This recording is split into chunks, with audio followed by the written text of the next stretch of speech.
So here we are with Jenny Humphrey, Jenny from the block. Excuse me.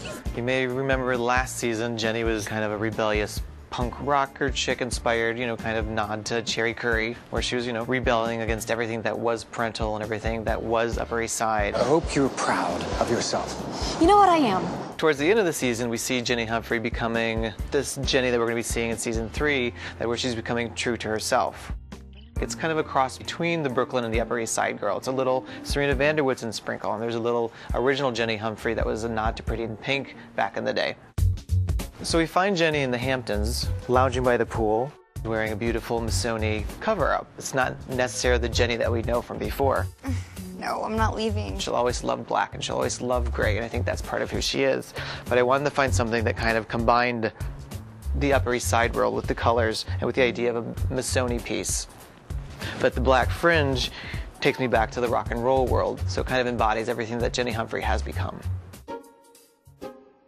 And like any good girl living on the Upper East Side, Jenny Humphrey's going to have to go to socialite events. But of course she's going to do it in a very Jenny Humphrey style.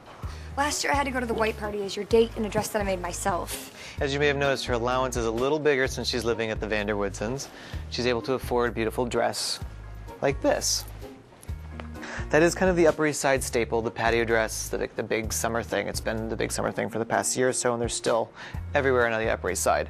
So I thought it'd be very appropriate for her to purchase herself this kind of dress, but keep it very Jenny Humphrey appropriate at the same time, with the snakeskin pattern that stays true to her rock and roll roots. So moving along on the new Jenny, I think it'd be great just to kind of look at who she is kind of on an everyday basis.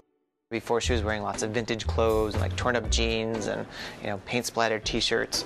I know a great Jenny Humphrey day look would be a kind of Courtney Love 90s inspired slip dress. But also I think with the pattern here we see a little of the original Jenny Humphrey, who to me was inspired by Molly Ringwald. It has a vintage feel to it, but it's a little more luxe. It's a silk and it's actual designer piece, so it kind of embodies who the Jenny Humphrey of today is. Haven't you ever heard of a foreign queen? So at the end of last season, we know that Jenny Humphrey was crowned Queen Bee, and I'm sure a lot of you at home are wondering, is she going to go reign with the Iron Fist? Is she going to become Blair Waldorf? Who's Jenny Humphrey back at school going to be?